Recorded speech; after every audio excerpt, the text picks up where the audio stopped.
মেয়ের বাবার যদি টাকা না থাকে তাহলে সেই মেয়ের কিন্তু শ্বশুরবাড়িতে কোনো রকমই মূল্য থাকে না। আর স্বামীরও যদি টাকা না থাকে সেই বউ কিন্তু কোনো জায়গায় গিয়ে সম্মান পায় না। Hello everyone, good morning. আমি অনুমিতা, ব্লগার অনুমিতাতে তোমাদের সবাইকে অনেক ভালোবাসার অনেক স্বাগত। আজকে আমি আমার ব্লগটা পূজা দিয়ে তারপর সেখান থেকে স্টার্ট করছি। দেখো আমার ঠাকুর পূজা দেওয়া হয়ে গেছে, আর অনেকটা কষ্টে আমি ঠাকুর পূজাটা দিয়ে নিই। তো তারপরে দেখো এখানে প্রচুর গরু এসছে, তো গরুগুলো সাইড থেকে চলে গেছে বলে আর দেখাতে পারলাম না। তো বাছুরটা না খুবই সুন্দর ছিল।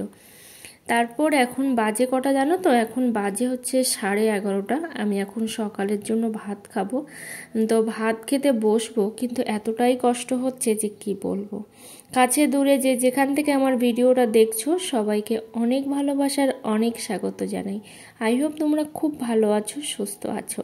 আর আমার ফেসটা একবার দেখো, মানে সব কিছু যেন বসে গেছে, চোখ মুখ সব দিকেই, মানে আমি একটু অন্যরকম মানুষ হয়ে গেছি। শুধু তো নিজে খেলে হবে না, মুরগিগুলোকেও তো খাওয়াতে হবে। তো সেই জন্য এসেছি মুরগিগুলোকে একটু চাল দেওয়ার জন্য। তো ভাবলাম যে আজকের পরের থেকে আর চালটা সেভাবে দেব না, আর খুব বেশি তো দেওয়াও হয় না। তো 3টে মুরগি আছে, তো মাসিমা বলেছিল মুরগি নিয়ে আসার কথা। তো পরে ভাবলাম যে না, মুরগি আর নিয়ে আসবো না, কারণ ভবিষ্যতের কথা কিছুই বলা যায় না। তো সেই জন্য নিয়ে আসছি না। তো এই 3টে মুরগি যদি ডিম পারে তো সেটাই অনেক, 2টো করে তো পারি, তো সেটাই অনেক। তো তারপরে দেখো 11টার পরে এখন হচ্ছে 5টা বাজে। এখন তোমাদের সাথে আবার আমি ব্লগটা শেয়ার করছি। সেই যে 11টার পরে আমি শুয়ে পড়লাম, আর কি বলবো, 4:30টার সময় উঠে সবাই মিলে খেয়ে নিলাম। তো এখানে দেখো 2টো ডিম পেয়েছি। ওই যে সকালে বলছিলাম যে 2টো করে ডিম পাড়ছে। তো প্রথমে ছেড়ে দিয়েছিল আমার হাজব্যান্ড মুরগিগুলো, তারপর আবার মুরগিগুলোকে ভরে দিয়েছে। তো সেই জন্যই ডিমটা পেড়েছে। তো একটু শাক খাবো, তো সেই জন্য বাগানে যাচ্ছি, দেখা যাক শাক পাই কি না।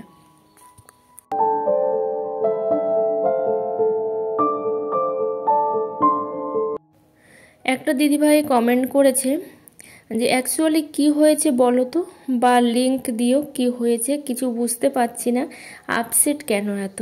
আসলে আমি নিজেই জানি না যে আমার কি হয়েছে, আর লিংক বা কি করে দেব যে আমার কি হয়েছে। আর একটা দিদিভাই লিখেছে মিষ্টি ব্লগস, অনেক দিন হলো কোনো কমেন্ট করিনি, তাই মনে করো না যে আমি তোমার ভিডিও দেখি না। তোমার ভিডিও আমি খুব মানে তোমার ভিডিও আমার খুব ভালো লাগে। থ্যাংক ইউ দিদিভাই। তো থ্যাংক ইউ সো মাচ সবাইকে, অসংখ্য অসংখ্য ধন্যবাদ। একটা দিদিভাই লিখেছে রেখা ঘোষাল, খুব ভালো লাগলো, সাবধানে থেকো, শরীরের যত্ন নাও, ভালো থেকো। তো থ্যাংক ইউ সো মাচ। আর একটা দিদিভাই লিখেছে আপনি কোন এসেন্স দিয়ে মোবাইল সেট করেন একটু দেখাবেন। তো আমি ঠিক বুঝতে পারলাম না কথাটা, কিন্তু আমার মনে হয়, তো আমি হচ্ছে একটা ট্রাইপড দিয়েই কিন্তু মোবাইলটা সেট করি, একদিন অবশ্যই দেখাবো। তো এখানে দেখো তোমাদের সাথে কথা বলতে বলতে শাক তুলেছি, পুঁই শাক তুলেছি। তো শাক সেভাবে হয়নি, আমি যে শাকগুলো পছন্দ করি সেই শাকগুলো পাইনি। তো এই শাকগুলো এখন কেটে রেখে দিচ্ছি। তো অনেকে হয়তো ভাববে যে তুমি কি রাত্রেবেলা শাক খাবে? না গো, রাত্রেবেলা খাবো না, আগামীকালের জন্য হচ্ছে তুলে রাখছি। তারপর রকমারি ব্লগস আন্টি লিখেছে আগের ভিডিওটা দেখতে পারিনি, পরে দেখে নেব। যাই হোক তুমি তাড়াতাড়ি সুস্থ হয়ে যাও মানা, এই প্রার্থনা করি। তো অবশ্যই তোমাদের সবার ভালোবাসায় একদিন সত্যি আমি সুস্থ হতে চাই, কারণ আমার খুবই কষ্ট হচ্ছে এইভাবে হাত পা গুটিয়ে থাকতে। তারপর তোমাদেরকে একটাই কথা বলবো যে তোমরা আমার পাশে থাকলে, আমার সাথে থাকলে, আর আমাকে এত সুন্দর সুন্দর কমেন্ট করলে আমি তো খুব তাড়াতাড়ি সুস্থ হবই। বিশ্বাস ব্লগ দিদিভাই, তোমার ভিডিওটা খুব ভালো লাগলো, ফুল ওয়াচ দিলাম, প্লিজ আমাকে একটু সাপোর্ট করো, আমি একদম নতুন। তো এই কথাটা প্লিজ তোমরা কেউ লিখো না, কারণ এই কথাটা যে কতটা খারাপ কথা সেটা কিন্তু তোমরা কেউই বুঝতে পারছো না, কারণ অ্যালগোরিদম কিন্তু একটা দেখে নেয়, বুঝলে তো। আর একটা দাদাভাই লিখেছে রঞ্জিত সান্ত্রা, দিদি আমার ওয়াচ টাইম বাড়ছে না কেন, কিছু বলতে পারবে? আসলে কি বলো তো, ওয়াচ টাইম ভিউ না হলে ওয়াচ টাইমটা বাড়বে কি করে? প্রথমত। আর দ্বিতীয়ত, কেউ যদি মানে সবাই যদি স্কিপ করে করে দেখে যায়, ভিডিওতে ভিউ না আসে, তাহলে কিন্তু ওয়াচ টাইম হয় না, যেটা আমার সাথে হচ্ছে। আমার কিন্তু ওয়াচ টাইম একেবারেই হচ্ছে না, আমার চ্যানেলে কিন্তু কোনো ভিউ নেই, সেটা তোমরা দেখতে পাচ্ছ। তো এখানে শাকগুলো কেটে রেডি করে নিলাম আগামীকালের জন্য, এটা ফ্রিজে রেখে দেব। আর এই যে দেখো, এখানে মুরগিটা মনের নিশ্চিন্তে খাচ্ছে, তো ভাবলাম সেটা তোমাদের সাথে শেয়ার করে দিই। আর তো এখন আমি ফ্রিজে তুলে রাখবো, সেই জন্য এখানে নিয়ে এসেছি। আর খুব ইচ্ছা করছে পেঁয়াজি খেতে, তো সেই জন্য একটু পেঁয়াজ কেটে নিয়েছি। কিন্তু এখন যাব যেহেতু সন্ধ্যা দিতে, সেই জন্য এখন আর এটা করব না, তারপর এসে করব।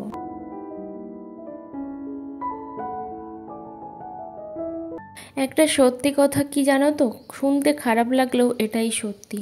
মেয়ের বাবার যদি টাকা না থাকে, সেই মেয়ের কিন্তু শ্বশুর বাড়িতে বলো আর কোথাও বলো কোনো সম্মান থাকে না, একদমই কিন্তু থাকে না। আরেকটা জিনিস হচ্ছে, স্বামীর যদি টাকা না থাকে, সেই বউয়ের কিন্তু কোথাও সম্মান থাকে না।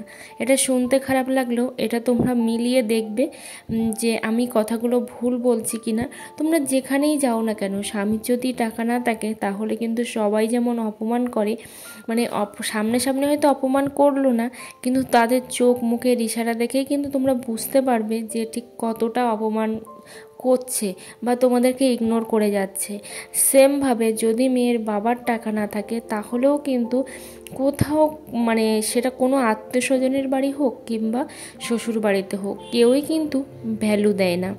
তো এটা সত্যি খুব খারাপ লাগে, দেখলেও খারাপ লাগলেও কিচ্ছু করার নেই। ওই যে তোমার যার টাকা আছে, তার কিন্তু মানে এখনকার জগতে ভ্যালুটা অনেক বেশি।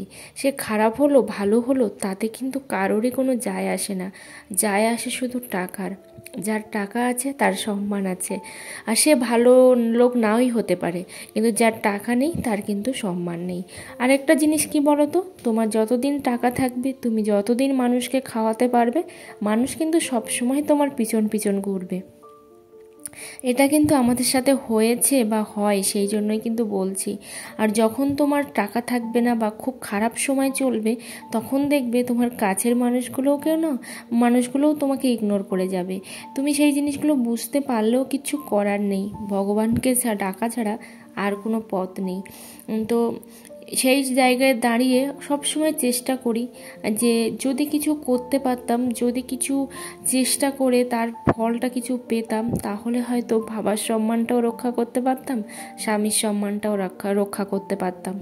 আসলে কি বলতো, মানে কার কি থাকলো না থাকলো, কোন আত্মীয় স্বজনের কতটা বড় লোক, কোন আত্মীয় স্বজনের কত টাকা আছে, সেটা কিন্তু ম্যাটার করে না। ম্যাটার করে মেয়ের বাবা আর মেয়ের স্বামী, এই দুটো জিনিস কিন্তু সব থেকে বেশি ম্যাটার করে এই জগতে বাস করতে গেলে।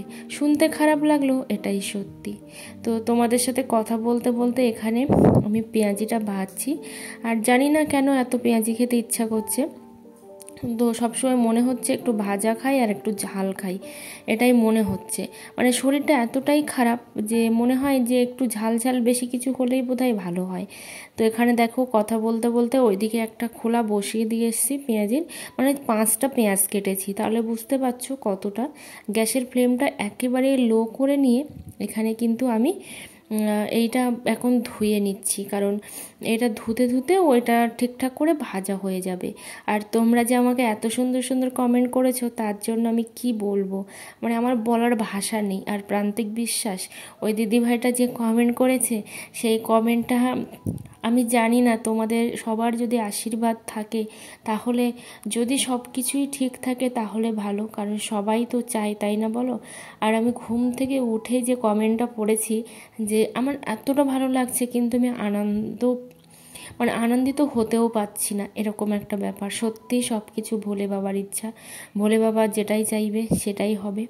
তো আমি সব কিছু ছেড়েও বসে আছি ভোলে বাবার উপর, যে ভোলে বাবা যদি চায় যে আমাকে কষ্ট দেবে, তাহলে কষ্ট দেবে। আর বাবা যদি চায় যে না, অনেক কষ্ট দিয়েছি জীবনে, একটু সুখের মুখ দেখাবো, তাহলে সেটাও দেখাবে। আমি কিছু বলতে পারবো না। তো দেখো এখানে হচ্ছে আমি পেঁয়াজিগুলো ভেজে নিয়েছি, 5টা পেঁয়াজ, তার মানে বুঝতে পারছো যে কতটা পেঁয়াজি হয়েছে। আর এখানে মুড়ি নিয়ে বসেছি, খুব ভালো লাগছে খেতে। সবাই ভালো থেকো, সুস্থ থেকো, দেখা হচ্ছে পরের ভিডিওতে।